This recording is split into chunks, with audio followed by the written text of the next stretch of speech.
Now, Tabsy, you know, here on Afternoon Express, it's not only about the food, but also on Thursdays, we like to couple it with some music. I love that. Yeah, I love that. And joining us on the couch, as promised, is one of the country's sensational musicians and recording artists. Give it up one more time, Mzansi, for Koala. A queen. A queen. You look stunning, my word. Thank you so much. Hey. No, listen, one thing about Dee, she'll always come through dripping. I mean, I think even last time you were here in 2020, you were looking absolutely sensational. In fact, we had a moment before we started the show saying ever since she started on Afternoon Express, you can quite distinctly see the gradual growth in you. All the time. It's like I go back and watch it and I'm just like, changes in my life. Well, let's talk about those changes. Okay. I mean, what have you been up to since the last time we saw you? Wow, it's a lot. It's a lot. I mean, there was COVID. And, a lot happened with me and COVID, you know, in my life. I lost people. So it was kind of a slow-paced like situation in terms of the music side of things. But we grew, we got better, and I went back to recording because I knew, like, now I'm fine. I understand what happened and everything is good. So I happily went back to, like, doing what I do best. I was still working during. I was doing more campaign work and shooting and modeling and voiceovers. But I just wasn't recording at the part. So I think I reached this crazy goal and I finished Guan, and it was like a year to finish Guan. Wow, so a year? I was having like creative blocks, so I couldn't finish writing things. But I could finish features because the concept was already there. But if I had to restart my own song... Something from scratch. Tricky. So where did you go to find inspiration? Because during a time like that where you have that creative block, you look everywhere, but where did you find your creative push? I think I was looking for a long time and I was like losing patience. And I'm like, when am I going to be fine? And then when I prayed and asked God for like a blessing or blessings. Come on now. And I thought it was going to come as normal, maybe like just so something happens. But like God just brought someone to my life and like kind of that person pushed me and like reminded me like what I worked for, who I am now, what I've done for Cape Town and like my accomplishments. And I was like, actually, I am the best. So let me just go back and finish this because I can't finish this. And the self-esteem came back and I finished Guan and then later on went to make For the Culture event. And I actually want to touch base on that. You know, a lot of people might think that certain life-changing moments come like a light bulb. You know, like, oh, all of a sudden I'm having this aha moment. But sometimes you actually just have to work on it. And working on it, you did. I mean, we saw an incredible, successful, sold-out event in For the Culture. Can you just tell us more about that? So it was the second one, because the first one, we had the late Bikirek on there. It was in Kailicha.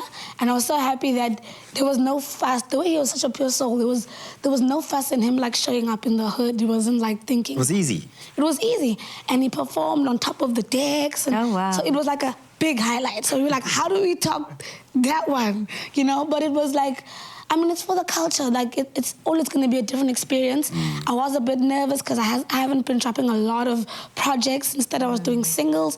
So I was like, the good thing about For the Culture is that it's for the people. So it's not just about me and me having my star moment and just being like the only performance that happens. So friends and family were there, different age groups, artists that pulled up for me. I'm still thankful for that. We had your youngsters, we had your choppers from Joburg, you had K-Kid, you have Bravo LaRue was there. Crowd pullers only? Know, I pulled strings and I pulled pockets. I love it. But it was all pulled strings and pulled pockets. You've already spoken about where you come from, where you find yourself currently. But now I'm just curious to find out, where are we going? Where are we taking this? What can we expect from Miss D? So we're going to try and do, we are going to do For the Culture both in Joburg and Cape Town at some point. Wow. And we're looking at that next year.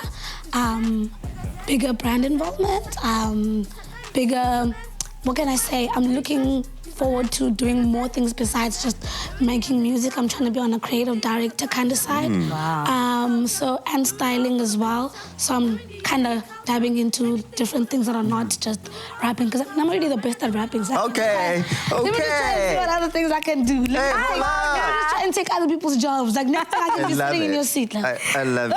Oh, man.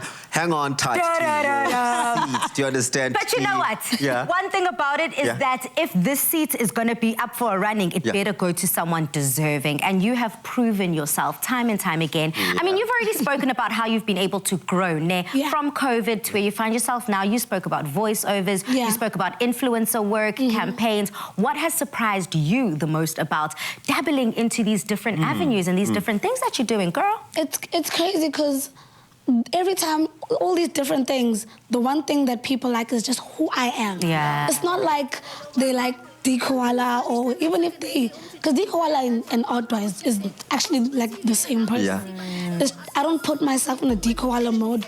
I only do that when, let's say, I'm not fine and I have to smile and wave. That's me putting the Koala on and be like, hey, we gotta do this, you know? Yeah. But besides that, I think I just love the fact people just love me for me. Yeah. And you show I up. can be myself. Like I can be sad with my fans and be honest and be real and tell them really what's going on and not hide anything. And then I can be like perfect and amazing, and that's still love regardless. Yeah. It's definitely one of the things we've really enjoyed about you is that level of authenticity and being able to share your vulnerability in ways that connect with the rest of us, right? She's a star, I told you. She is a superstar. I'm so here for a it. superstar. Now, Tabzi, the real question is, do you think that this star will shine bright in the kitchen? Hey, man, I don't know which one of the personalities is going to show up, but that's going to be one to check out, so don't go anywhere. Guys, I'm not sure. Yeah, no, we're taking a break because after the break, we're going to be making some choc chip and oats cookies that you don't want to miss with tea.